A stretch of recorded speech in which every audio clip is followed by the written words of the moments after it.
नमस्कार, मैं हूं सौरभ शर्मा। एक चिट्ठी से आज राहुल गांधी की पूरी पॉलिटिक्स समझ में आ गई। 10 जनपद में क्या क्या होता है यह राज खुल गया। ये चिट्ठी लिखने वाले एक कांग्रेसी हैं। 7 साल पहले हेमंत बिस्वा शर्मा ने ऐसी ही एक चिट्ठी लिखी थी तो लोगों ने पूछा था कि क्या सच में ऐसा होता है। आज गुलाम नबी आजाद की चिट्ठी आई तो पता चला कि हां, सच में ऐसा ही होता है। कांग्रेस को कोई नेता नहीं चलाता, बल्कि राहुल गांधी के सिक्योरिटी गार्ड और पीए चलाते हैं, ऐसा गुलाम नबी आजाद कहते हैं। गुलाम नबी आजाद कोई छोटे नेता नहीं है। 49 साल तक कांग्रेस में रहे। इंदिरा गांधी की सरकार में मंत्री रहे, राजीव गांधी, नरसिम्हा राव, मनमोहन सिंह सरकार में मंत्री रहे। कांग्रेस की सबसे ताकतवर कमेटी CWC में गुलाम नबी आजाद 40 साल तक रहे। आज उन्होंने बताया कि सोनिया और राहुल से तो उनकी बात ही नहीं होती, बात सिक्योरिटी गार्ड और पर्सनल असिस्टेंट से होती है। इस एक चिट्ठी से नरेंद्र मोदी कितना आगे निकल गए और राहुल कितना पीछे छूट गए, देखिए इस रिपोर्ट में। नरेंद्र मोदी फिर टॉप। राहुल गांधी की पिक्चर शुरू होने से पहले ही फ्लॉप। केजरीवाल को दिखा लॉलीपॉप। 24 का दंगल शुरू होने से पहले ही मोदी 4 कदम आगे बढ़ गए। मोदी के सबसे बड़े विरोधी 4 कदम पीछे हो गए हैं। बीच में केजरीवाल की एंट्री हो गई है। यह सब हुआ है एक इस्तीफे से। कांग्रेस का सबसे जाना पहचाना चेहरा, कांग्रेस का सबसे बड़ा मुसलमान नेता, कश्मीर से महाराष्ट्र, तमिलनाडु और बिहार तक हर राज्य में काम कर चुके 49 साल से कांग्रेसी, इंदिरा गांधी के जमाने के मंत्री, संजय गांधी के करीबी और राजीव गांधी के दोस्त गुलाम नबी आज कांग्रेस से आजाद हो गए। आजाद जाते जाते कांग्रेस में रिमोट कंट्रोल कल्चर की बखिया उधेड़ कर गए। I'll repeat it for you. My opinion on the ordinance is that it should be torn up and thrown away. Manmohan सरकार के अध्यादेश की कॉपी फाड़कर राहुल गांधी ने यूपीए सरकार का इकबाल खत्म किया था। पार्टी के वाइस प्रेसिडेंट और फिर प्रेसिडेंट बनकर राहुल ने पार्टी को खत्म किया। गुलाम नबी आजाद लिखते हैं, रिमोट कंट्रोल मॉडल ने यूपीए सरकार की संवैधानिक सत्ता को ध्वस्त कर दिया था। बाद में वही चीज कांग्रेस पर लागू हो गई। आप नाम मात्र के अध्यक्ष हैं, सारे अहम फैसले राहुल गांधी ले रहे हैं, यहां तक कि उनकी सिक्योरिटी गार्ड और पीए फैसले ले रहे हैं। गुलाम नबी आजाद ने जो बात आज लिखी है, असम के मुख्यमंत्री हेमंत बिस्वा शर्मा ने यही बात 2015 में लिखी थी। वही गांधी ही कांग्रेस में रह जाएगा और कोई नहीं रहेगा। तो बीजेपी के लिए 2024 के लिए फेवर, देखिए बीजेपी के लिए तो ये एक वरदान है। राहुल गांधी बीजेपी के लिए एक वरदान है। इसलिए राहुल गांधी का साथ जब भारत का लोग कंपेयर करता है, बीजेपी का लीडर्स लोग माइल्स अहेड हो जाता है, तो इसीलिए वो तो बीजेपी के लिए सूट करता है। लेकिन कांग्रेस में आज जो आजाद साहब जो चिट्ठी लिखा है, वही चिट्ठी में 2015 में लिखा था, तो फिर वो लोग वही बात बोलना शुरू कर देता है। लेकिन बात यही है कि these are issues that those issues are there, still there. 2015 में हेमंत बिस्वा शर्मा जब राहुल गांधी से मुलाकात करने गए थे, तब राहुल उनसे बात करने की जगह अपने कुत्ते को बिस्कुट खिलाते रहे। इसी तरह का रवैया पार्टी के दूसरे नेताओं के साथ हुआ। हेमंत बिस्वा शर्मा कांग्रेस से बीजेपी में गए और मुख्यमंत्री बने। गुलाम नबी आजाद क्या करेंगे ये अभी साफ नहीं है, लेकिन उन्होंने जो लिखा है उसकी चर्चा बहुत है। कांग्रेस ऐसे मुकाम पर पहुंच गई है जहां से वापसी करना नामुमकिन है। संगठनात्मक चुनाव बस दिखावा और छलावा है। 24 अकबर रोड में बैठकर कांग्रेस पार्टी को चलाने वाली चाटुकार मंडली द्वारा तैयार लिस्ट पर दस्तखत करने के लिए AICC के चुने हुए प्रतिनिधियों को मजबूर किया जाता है। गुलाम नबी आजाद से पहले भी कांग्रेस में इस्तीफे हुए हैं। पिछले 1.5 साल में कई बड़े नेता पार्टी से निकल गए। जितिन प्रसाद ने कांग्रेस छोड़ी, बीजेपी में गए। RPN सिंह ने कांग्रेस छोड़ी, बीजेपी में गए। हार्दिक पटेल ने कांग्रेस छोड़ी, बीजेपी में गए। कुलदीप बिश्नोई ने कांग्रेस छोड़ी, बीजेपी में गए। सुनील जाखड़ ने कांग्रेस छोड़ी, बीजेपी में गए। जयवीर शेरगिल ने कांग्रेस छोड़ी, मोदी की तारीफ की। कपिल सिब्बल ने कांग्रेस छोड़ी, सपा के सपोर्ट से राज्यसभा में गए। किसी भी पार्टी के नेता के लिए इतने इस्तीफे चिंता की बात होनी चाहिए, लेकिन राहुल कहते हैं जिसे जाना है वो जाए, कांग्रेस में तो उनकी ही चलेगी। बहुत सारे लोग डर नहीं रहे कांग्रेस के बाहर है, वो सब हमारे, उनको अंदर लाओ, और जो हमारे यहाँ डर रहे हैं उनको बाहर निकालो। चलो भैया जाओ, आरएसएस की ओर जाओ, भागो, मजे लो, नहीं चाहिए, जरूरत नहीं है तुम्हारी, हमें निडर लोग चाहिए, ये हमारी आइडियोलॉजी है, ये मेरा बेसिक मैसेज। राहुल गांधी नरेंद्र मोदी से बैक टू बैक 2 चुनाव हार चुके हैं। 24 में अगर राहुल ही रहे तो कांग्रेस जीत नहीं सकती, ये भविष्यवाणी गुलाम नबी आजाद ने की है। मोदी के सामने राहुल कहीं टिक नहीं पाते। अब तक ये बात बीजेपी के लोग कहते थे, अब यही बात गुलाम नबी आजाद कह के गए हैं। दुख की बात है, हम निरंतर कमजोर होते जा रहे हैं और देश के लिए अच्छी बात नहीं। 2013 के बाद जब से राहुल गांधी सीन में आए हैं, कांग्रेस घटी है। राहुल के राज में कांग्रेस ने जीता क्या और हारा क्या, राहुल की प्रोग्रेस रिपोर्ट नंबर में देख लीजिए। 2013 में कांग्रेस के पास लोकसभा में 206 सांसद थे। 2014 में वो घटकर 44 रह गए। 19 में पूरी तरह राहुल के हाथ में कंट्रोल था, तब कांग्रेस 53 पर रह गई। राहुल गांधी भारत जोड़ो यात्रा करने वाले हैं, लेकिन पीछे से कांग्रेस तोड़ो अभियान शुरू हो गया। गुलाम नबी आजाद के इस्तीफे से ट्रिगर बटन दब गया। एक इस्तीफे से राहुल आउट हो गए, केजरीवाल इन हो गए और मोदी विन विन हो गए। जितनी राष्ट्र विरोधी ताकतें हैं, जितने लोग इस देश से नफरत करते हैं, इस देश की तरक्की से नफरत करते हैं, इस देश के विकास से नफरत करते हैं, जो लोग नहीं चाहते ये देश तरक्की करे, 75 साल के अंदर इस देश को घोट के रखा गया वेस्टेड इंटरेस्ट्स के द्वारा, उन सारे लोगों ने अब षड्यंत्र करके मिलके और ये किया, यार इनको बंद करो, अब ये अगर इसी तरह से ये आगे बढ़ते रहे तो बड़ी मुश्किल हो जाएगी। और इन लोगों ने मिलके एक षड्यंत्र रचा कि दिल्ली की सरकार गिराई जाए, दिल्ली की सरकार खत्म की जाए। नरेंद्र मोदी कांग्रेस को मां बेटे की पार्टी कहते हैं। गुलाम नबी आजाद ने सोनिया गांधी और राहुल गांधी के लिए इससे भी तीखे शब्दों का प्रयोग किया है। आजाद ने सोनिया को 5 पेज का रेजिग्नेशन लेटर भेजा है। इसका पेज नंबर 3 सबसे इंपॉर्टेंट है। गुलाम नबी आजाद लिखते हैं, 2014 से आपके और राहुल गांधी के नेतृत्व में कांग्रेस को 2 लोकसभा चुनाव में शर्मनाक हार का सामना करना पड़ा। 2014 से 2022 के बीच 49 विधानसभा चुनाव हुए, जिनमें कांग्रेस 39 चुनाव हार गई। कांग्रेस केवल 4 चुनाव जीत पाई और 6 चुनाव में गठबंधन पार्टियों के साथ जीत मिली। दुर्भाग्य से कांग्रेस आज केवल 2 राज्यों में शासन कर रही है और 2 अन्य राज्यों की गठबंधन सरकार में बहुत छोटी पार्टनर है। इसी पेज पर गुलाम नबी आजाद आगे लिखते हैं कि 2019 के चुनाव के बाद स्थिति और खराब हुई है। राहुल गांधी के इस्तीफे के बाद से सोनिया गांधी अंतरिम अध्यक्ष हैं। वो पिछले 3 साल से पद पर हैं, फिर भी पार्टी छोटी होती जा रही है। राहुल के राज में कांग्रेस का पावर गया, केंद्र की सरकार गई, राज्यों में कांग्रेस का पतन होता रहा। कांग्रेस के पंजे से मध्य प्रदेश निकला, पंजाब निकला, महाराष्ट्र निकला, कर्नाटक निकला, असम निकला। कांग्रेस छोटी होती रही, मगर पार्टी के अंदर राहुल का कद बढ़ता रहा। आज वो अपने मन के नेता हैं और सीनियर नेताओं से सलाह मशवरा किए बिना मोदी को चैलेंज करते रहते हैं। विपक्ष की कोई भी पार्टी राहुल गांधी को गठबंधन का नेता मानने को तैयार नहीं। भारत जोड़ो यात्रा से राहुल को चमत्कार की उम्मीद थी, मगर गुलाम नबी आजाद के इस्तीफे ने पूरे प्लान में पलीता लगा दिया। मुझे बहुत अफसोस है, बहुत दुख है कि इस वक्त गुलाम नबी साहब ने न सिर्फ कांग्रेस की से इस्तीफा दिया, बल्कि बेसिक मेंबरशिप से इस्तीफा दिया, जिसके लिए इनने 50 साल से ज्यादा उम्र कॉलेज डेज से आज तक जिंदगी इसके लिए दी है। सुबह शाम इसी के लिए काम करते रहे और छोटे पद से लेकर सबसे बड़े पद तक पहुंचे।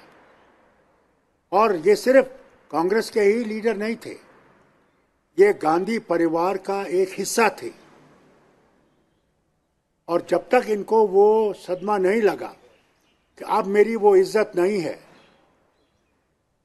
इसलिए इन्होंने ये कदम उठाया। मगर मेरी सिर्फ एक ही मुझे अफसोस इस बात का है, उस वक्त उठाया जिस वक्त खुद मिसेस गांधी इलाज के लिए बाहर जा रही हैं और ये जमात इस वक्त एक भंवर में फंसी हुई है।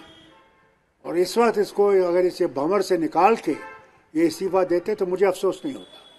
मगर अफसोस इसलिए भी है कि ये जमात इस वक्त भंवर में है और इसको भंवर से निकालने की बहुत ज़रूरत है। जिस तरह वज़ीर आज़म मोदी जी ने भी कहा कि एक स्ट्रांग अपोजिशन बहुत ज़रूरत है हिंदुस्तान की हुकूमत को कंट्रोल में रखने के लिए। मोदी के चैलेंजर के तौर पर राहुल गांधी कमजोर हुए तो केजरीवाल को मौका मिल गया। जो पॉलिटिकल स्पेस खाली हो रहा है उसे ग्रैब करने के लिए केजरीवाल ताबड़तोड़ बैटिंग कर रहे हैं। शहर में एक सीरियल किलर आया हुआ है जो एक के बाद मर्डर करता जा रहा है, एक के बाद एक मर्डर करता जा रहा है। जनता सरकार चुनती है, ये सरकार गिरा देते हैं। मतलब जनता को तो रौंद रखा है। महाराष्ट्र में जनता ने एक सरकार चुनी, गिरा दी। गोवा में जनता ने एक सरकार चुनी, गिरा दी। जनता के पीछे पड़े हैं और सब जगह पैटर्न एक ही है।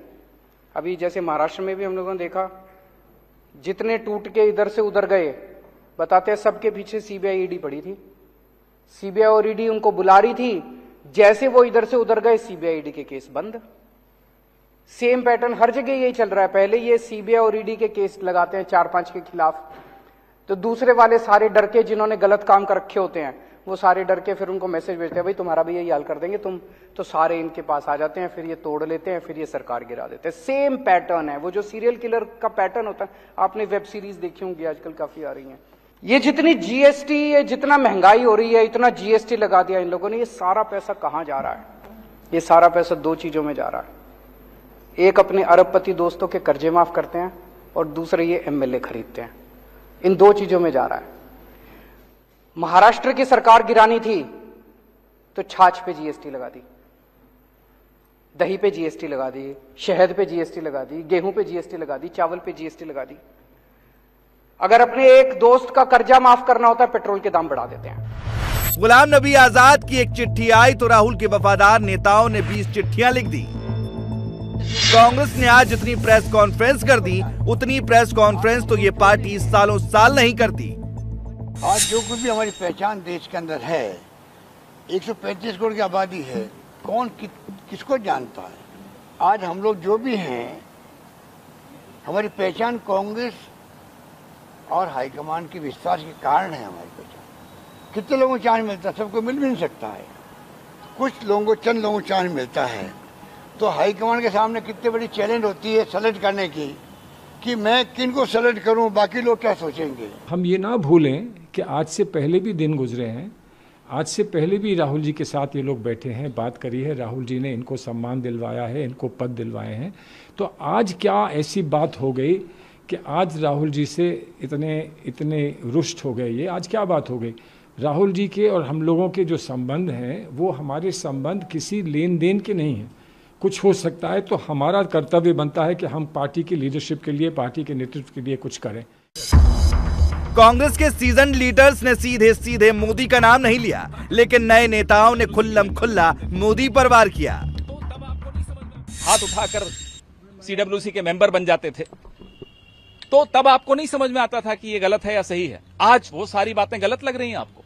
तो पार्टी का कार्यकर्ता इस धोखे को अच्छी तरह जानता है। वो जानता है कि जो व्यक्ति आज इस मौके पर धोखा देता है पार्टी को, वो उस आदमी का रिमोट कंट्रोल नरेंद्र मोदी के हाथ में है। और नरेंद्र मोदी जी और गुलाम नबी आजाद जी के प्रेम तो हमने खुद देखा, संसद में भी देखा, और वो प्रेम की परिणति आज हुई है इस पत्र में। तो इसका रिमोट कंट्रोल किसके हाथ में है, ये पत्र किसने ड्राफ्ट किया, उनकी काबिलियत थी न थी, सब कुछ नजरअंदाज करते हुए इस पार्टी ने गुलाम नबी आजाद को बहुत कुछ दिया। और उसके बाद आज इस तरह की चिट्ठी, पूरा देश का कार्यकर्ता इस व्यक्ति को माफ नहीं करेगा। 9 फरवरी 2021 को संसद की ये तस्वीरें याद कीजिए। गुलाम नबी आजाद राज्यसभा से रिटायर होने लगे तो प्रधानमंत्री नरेंद्र मोदी की आंखों में आंसू आ गए। मोदी इस तरह नहीं रोते, लेकिन आजाद के साथ मोदी की पर्सनल केमिस्ट्री ऐसी है कि मोदी खुद को रोक नहीं पाए। एक बार गुजरात के यात्री, क्योंकि जम्मू कश्मीर में जाने वाले टूरिस्ट में गुजरात बहुत बड़ा नंबर रहता है, और टेररिस्टों ने पर हमला कर दिया। करीब 8 लोग शायद मारे गए। सबसे पहले गुलाम नबी जी का मुझे फोन आया।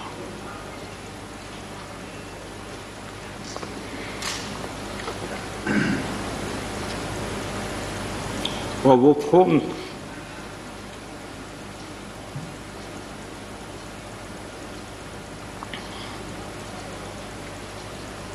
सिर्फ सूचना देने का नहीं था,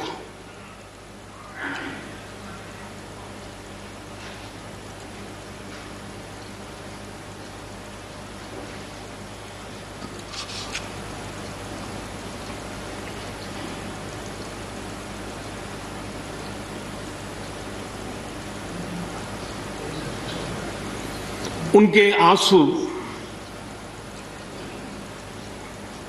रुक नहीं रहे थे।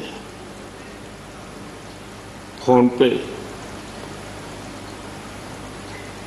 उस समय प्रणब मुखर्जी साहब डिफेंस मिनिस्टर थे। मैंने उनको फोन किया, मैंने कहा साहब अगर फोर्स का हवाई जहाज मिल जाए इन डेड बॉडी को लाने के लिए। रात देर हो गई थी। प्रणब मुखर्जी साहब ने कहा आप चिंता मत कीजिए, मैं करता हूं व्यवस्था। लेकिन रात में फिर गुलाम नबी जी का फोन आया। वे एयरपोर्ट थे।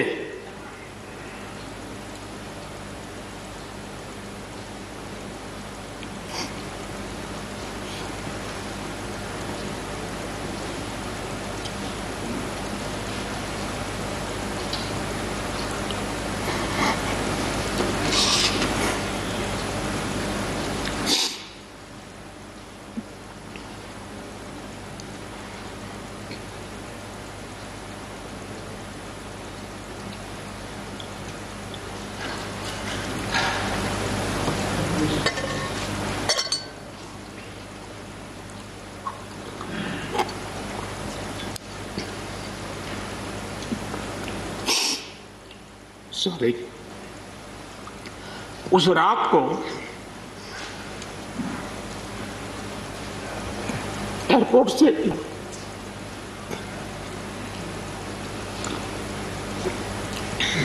उन्होंने मुझे फोन किया और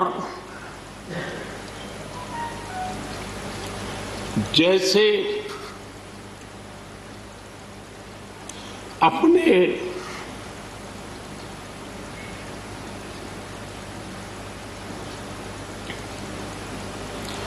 परिवार के सदस्य की चिंता करें,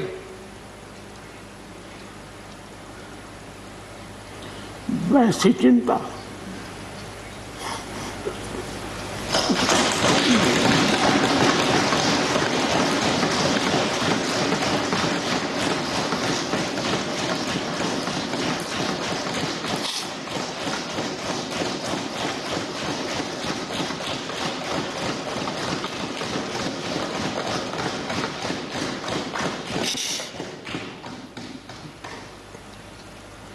पद, सत्ता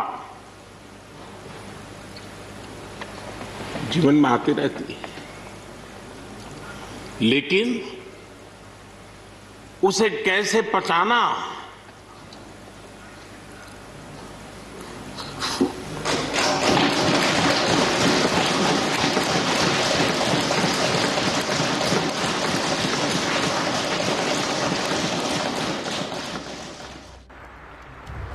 ये नरेंद्र मोदी ही हैं जिन्होंने विपक्ष के नेता गुलाम नबी आजाद को देश का पद्म भूषण सम्मान दिया। कांग्रेस के राज में विपक्ष के नेताओं को सम्मानित करने की परंपरा नहीं रही। मोदी ने नई परंपरा डाली। आज गुलाम नबी आजाद के लिए कांग्रेस नेताओं की जुबान तीखी हो रही है, तो इसके पीछे मोदी और आजाद की वही पुरानी केमिस्ट्री है। राहुल गांधी के वफादारों को लगता है कि सब कुछ मोदी के इशारे पर हो रहा है, मगर मोदी के संस्कार ऐसे हैं, वो विपक्ष के नेताओं को भी अपने मंच पर जगह देते हैं। इसका मतलब ये कतई नहीं होता कि वो विपक्ष के सभी नेताओं को अपनी पार्टी में शामिल होने का न्योता देते रहते हैं। पॉलिटिकली मोदी के लिए यह सूट करता है कि विपक्ष एक ना होने पाए या विपक्ष के किसी एक मोर्चे के पीछे कोई फोर्स ना बन पाए। गुलाम नबी आजाद चूंकि कांग्रेस के मुस्लिम फेस भी हैं और वो मोदी की तारीफ कर चुके हैं, इसलिए आजाद का कांग्रेस छोड़ना बहुत बड़े मैसेज देता है। आजाद के इस्तीफे से राहुल गांधी की गोटी लाल नहीं हो पाई। ममता बनर्जी की लीडरशिप किसी को मंजूर नहीं हो रही। नीतीश कुमार को बिहार में ही घेरने के लिए स्टेट लीडरशिप बदली गई है। केसीआर को मोदी की पार्टी तेलंगाना में ही घेर रही है। बच्चे अरविंद केजरीवाल जो दिल्ली से गुजरात तक दौड़ लगा रहे हैं। केजरीवाल की पार्टी यह दिखाने की कोशिश कर रही है कि राहुल से कुछ नहीं होगा, जो कुछ होगा वो केजरीवाल से ही होगा। खोखा खोखा खोखा खोखा 20 खोखा 20 खोखा 20 करोड़ रुपए में 20 करोड़ रुपए में हमारे भाइयों को खरीदने की कोशिश हुई है। आज भारतीय जनता पार्टी को एक्सपोज करेंगे। 20 खोखा देके आम आदमी पार्टी के विधायक खरीदी जाती है। अगर अरविंद केजरीवाल देश के प्रधानमंत्री होते तो ये कभी नहीं होता कि राज्य सरकार को खरीदा जाता है, तोड़ा जाता है। 24 में अभी बहुत टाइम है, अभी तो खेल शुरू हुआ है। फाइनल रेस से पहले राउंड 1, राउंड 2, राउंड 3, राउंड 4 बहुत चीजें होनी है। अभी बस इतना समझिए कि मोदी रेस में सबसे आगे खड़े थे और अब भी सबसे आगे खड़े हैं। सोनाली मर्डर केस का सबसे बड़ा सस्पेंस खुल गया है। कत्ल ही हुआ है, हार्ट अटैक नहीं था। पुलिस ने कहा है कि अपराधियों ने गुनाह कबूल कर लिया है। कैसे हुआ मर्डर? सोनाली की ड्रिंक्स में 1.5 ml MDMA मिलाया गया। MDMA एक तरह का सिंथेटिक ड्रग है और इसे ही जबरन सोनाली को पिलाया गया, वो भी एक बार नहीं, दो बार। इस ड्रग्स ने इतना तेज असर किया कि सोनाली फोगाट बेहोशी की हालत में पहुंच गई, जिसके बाद सोनाली को टॉयलेट की तरफ ले जाया गया। और यह सब खुलासा हुआ है कैसे, वो वीडियो पर आप देखने जा रहे हैं।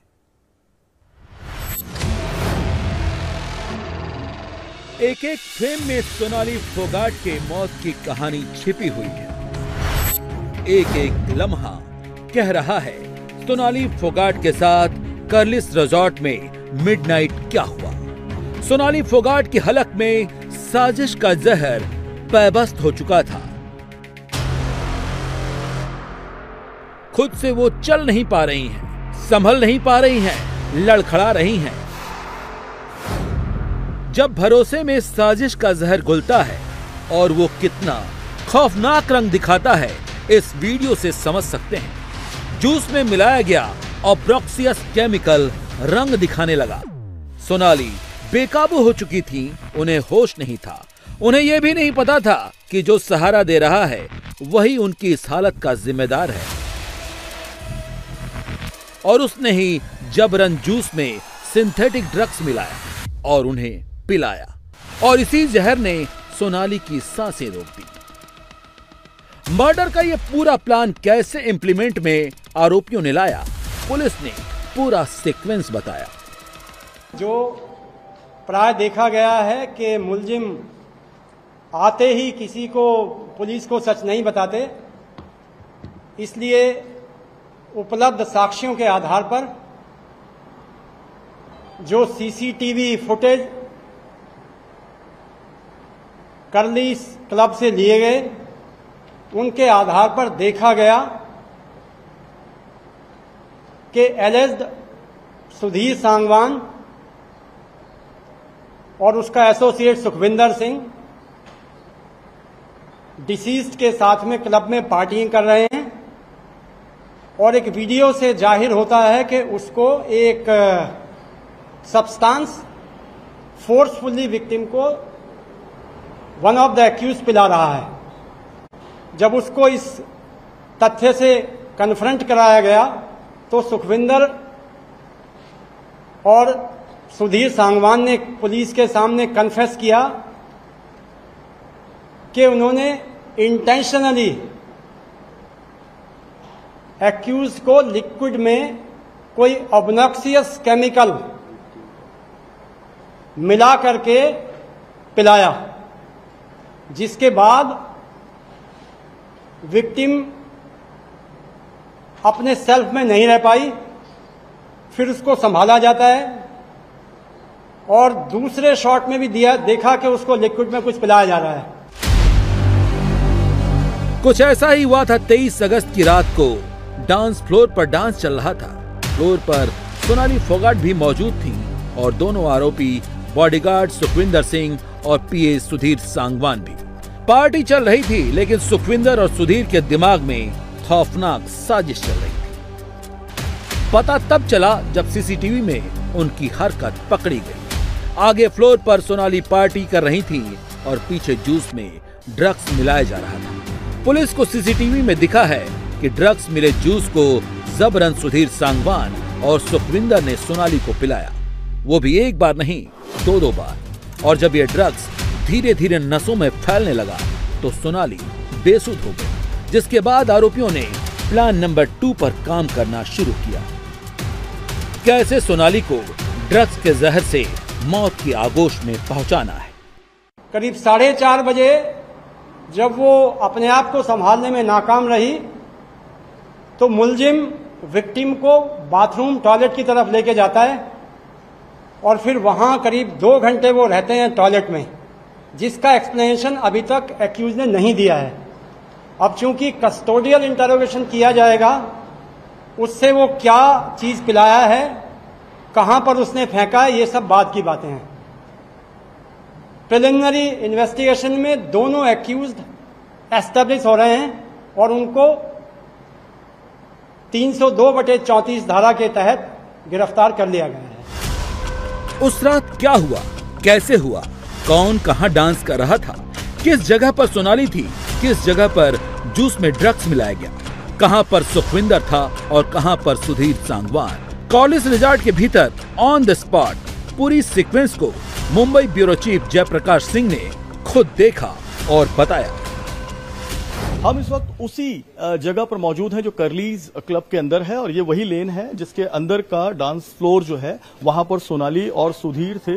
और ये सामने जो आप देख रहे हैं ये सीसीटीवी कैमरा, इसी सीसीटीवी कैमरे के अंदर ये पूरी जो घटना है वो कैद हुई है। और सामने अंदर जो बेसिन है, उसी बेसिन के सामने से सोनाली और सुधीर वो आ रहे थे। ये बेसिन आप जो देख रहे हैं, यहीं से सोनाली और सुधीर आ रहे थे और सीधा यहां से आते हुए यहां पर आप दिखाना चाहूंगा, देखिए ये काले टी शर्ट में सुधीर है और सामने लाल जो टी शर्ट और हाफ पैंट पहनी है वो सोनाली है। और बेसिन से सीधा इसी रास्ते पे ये जो लकड़ी का आपको पैसेज नजर आ रहा है, यहीं से पैसेज से होते हुए आगे इस तरफ जा रहे हैं। और यहां से जाने के बाद ये सीढ़ियां चढ़ी गई हैं, ये सीढ़ियों से ऊपर आया गया है। इसी जो वॉशरूम है, लेडीज टॉयलेट है, यहां तक सुधीर सोनाली को लेकर आया है। उसके बाद सोनाली अंदर लेडीज टॉयलेट के अंदर गई हैं। करीब 2 बजे के आसपास की ये वाकयात है, 2 बजे के बाद की ये घटना है। और काफी देर से सोनाली अनकॉन्शियस थी,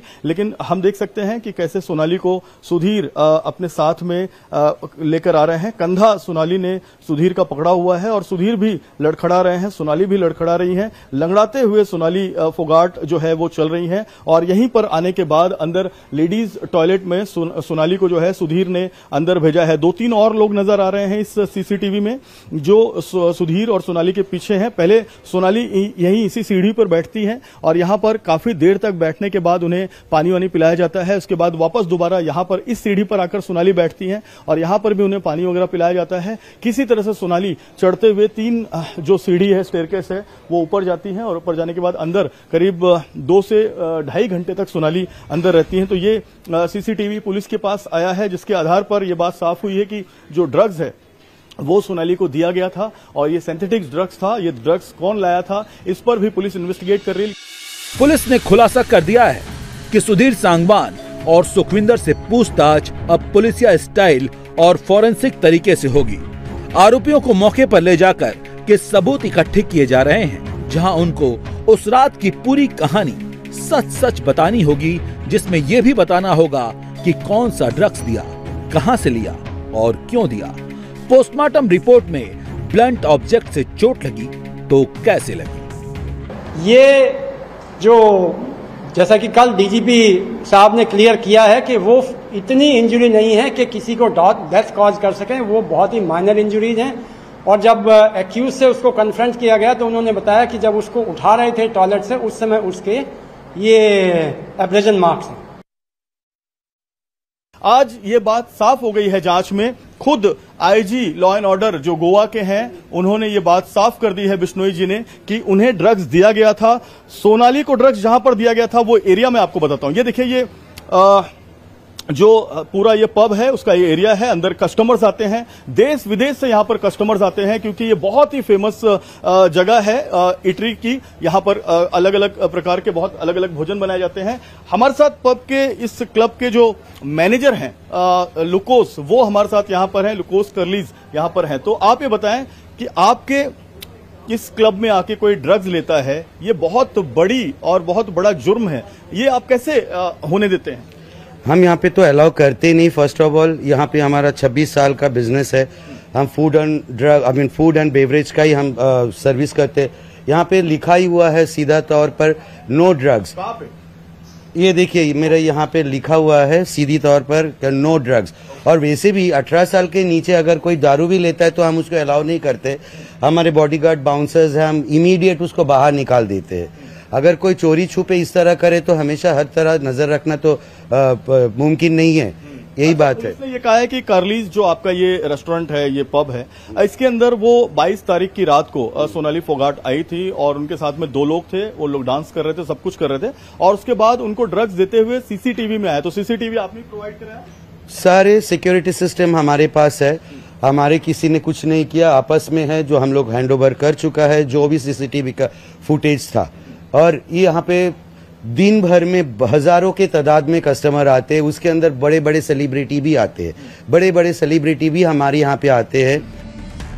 लेकिन सबके जहन में सवाल यह है कि सुधीर सांगवान, सुखविंदर ने सोनाली को जबरन ड्रग्स क्यों पिलाया? पिया और बॉडीगार्ड ने सिंथेटिक ड्रग्स से सोनाली को क्यों मारा? सोनाली जब बेसुध हो गई तो टॉयलेट की तरफ क्यों ले गए? टॉयलेट में सोनाली फोगाट को 2 घंटे तक क्यों बंद रखा गया? सोनाली के जिस्म में ब्लंट जख्म के निशान कहां से आए?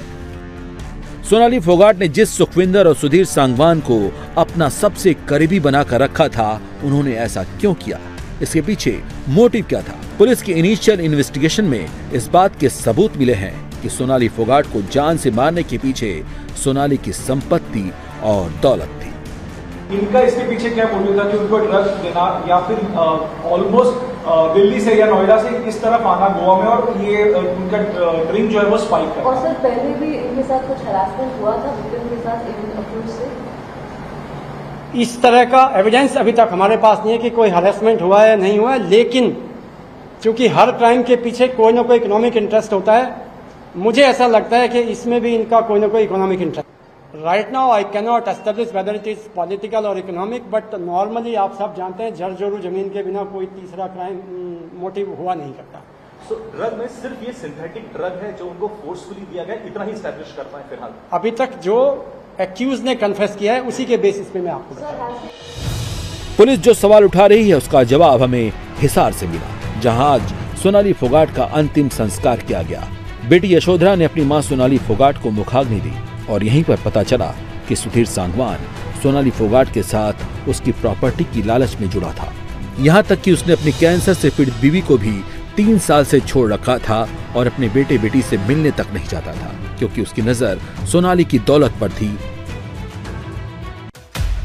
सोनाली का हिसार में एक फार्म हाउस है और एक कोठी है, नोएडा में फ्लैट है, गुरुग्राम में फ्लैट है। परिवार वालों का कहना है कि यूट्यूब से लाखों की कमाई होती थी जिसका सारा हिसाब किताब सुधीर ही रखता था। ये वो प्रॉपर्टी हैं जो घर वाले जानते हैं। कई और प्रॉपर्टी भी है जिसका पता सुधीर, सुखविंदर और सोनाली ही जानते हैं और सारी साजिश के पीछे सोनाली की यही दौलत थी जिस पर कब्जा करने और छीनने की पूरी कोशिश थी। सुधीर सांगवान किस हद तक सोनाली फोगाट की जिंदगी में एंट्री कर चुका था, उसका पूरा बायोडाटा ऋषभ ने बताया। सुधीर सांगवान से पहले सोनाली फोगाट का काम ऋषभ देखते थे, लेकिन सुधीर सांगवान ने ऋषभ का भी पत्ता काट दिया। प्रॉपर्टी पे नजर थी, अब सिर्फ एक बेटी ही बच गई सोनाली की, यशोधरा, यशु एक बच गई। उसको भी खतरा है। जब वो इतनी बड़ी फिल्म बना सकता है, गोवा जाके इस तरीके से मारा है, तो उस बेटी को मरवा देगा। और कहीं ना कहीं अंगूठे दस्तखत, डर है कि उसकी बेटी को भी जान का खतरा? श्योर है, डर नहीं, होगा ये करेगा वो। क्यों? आदमी जब इतनी बड़ी औरत को ही नहीं छोड़ा पूरी फिल्म तैयार करके गोवा ले जाके मार दी वो, तो इसको क्या छोड़ेगा? उसका मिशन ही ये था भाई मैं प्रॉपर्टी कैसे हड़पूं। और अभी तो साइन दस्तखत कहीं ना कहीं साइन करवाए हुए, अभी तो आगे आएगी बातें, ये बात खत्म नहीं हुई अभी। जो मैडम का जो अभी संस्कार हो गया तो वो तो चली गई, अभी तो मैडम से जुड़ी हुई बातें और आएंगी आगे। अपने आप को एडवोकेट बताता था पर एडवोकेट था नहीं है, और ये यहाँ बताता रहा सभी को, जैसे आप जैसे अच्छे आदमियों को भी मेरा बिजनेस है ऑस्ट्रेलिया में, जर्मनी में, ये वो, वहाँ कुछ नहीं था इसका। तो सब झूठ था, कुछ नहीं था, सिर्फ एक झूठा था, जबान तराश था, जिसके पैसे ले लिए किसी के पैसे नहीं दे रखे। और कहो तो लिस्ट दो, लिस्ट और आदमी आपके सामने आए कहेंगे भी हमने पैसे इससे लेने थे। झूठा था एक नंबर का। पुलिस दोनों आरोपियों सुधीर सांगवान और सुखविंदर को गिरफ्तार कर पूछताछ कर रही है। इस बीच सीसीटीवी में पुलिस को एक और क्लू मिला है। पुलिस अब इस बात का भी पता लगा रही है कि रिजॉर्ट में सुधीर सांगवान और सुखविंदर के साथ साजिश में क्या कुछ और लोग शामिल थे। जो अब तक की इन्फॉर्मेशन है उसके हिसाब से कुछ बॉम्बे से भी कोई ग्रुप आने वाला था, जिनके साथ में इनको कोई एक स्मॉल वीडियो बनाना था। कर्लिस में एक एम्प्लॉय ने बताया कि कुछ 2 लड़कियां और भी थी जिनका केक काटते हुए वहां पर कुछ उनके अटेंडेंस ने देखा है, उनको भी हम इंटरोगेट करेंगे। They have been a bit identified and they will also be questioned. इन सभी पॉइंट पर पुलिस अपनी इन्वेस्टिगेशन को बढ़ा रही है। पुलिस और पोस्टमार्टम रिपोर्ट के आने के बाद ये बात क्लियर हो गई है कि सोनाली की मौत की वजह हार्ट अटैक नहीं है। झारखंड के सीएम हेमंत सोरेन अपनी कुर्सी बचाने के लिए लगातार बैठकें कर रहे हैं। हेमंत सोरेन ने यूपीए के विधायकों को एकजुट रखने के लिए डिनर पर बुलाया है। सुबह हेमंत सोरेन यूपीए के नेताओं के साथ बैठक भी कर चुके हैं। झारखंड में इस वक्त सभी को एक चिट्ठी का इंतजार है जो राजभवन से आने वाली है। हालांकि जो खबर मिल रही है उसके मुताबिक आज रात तक राजभवन से कोई चिट्ठी जारी नहीं होने वाली है।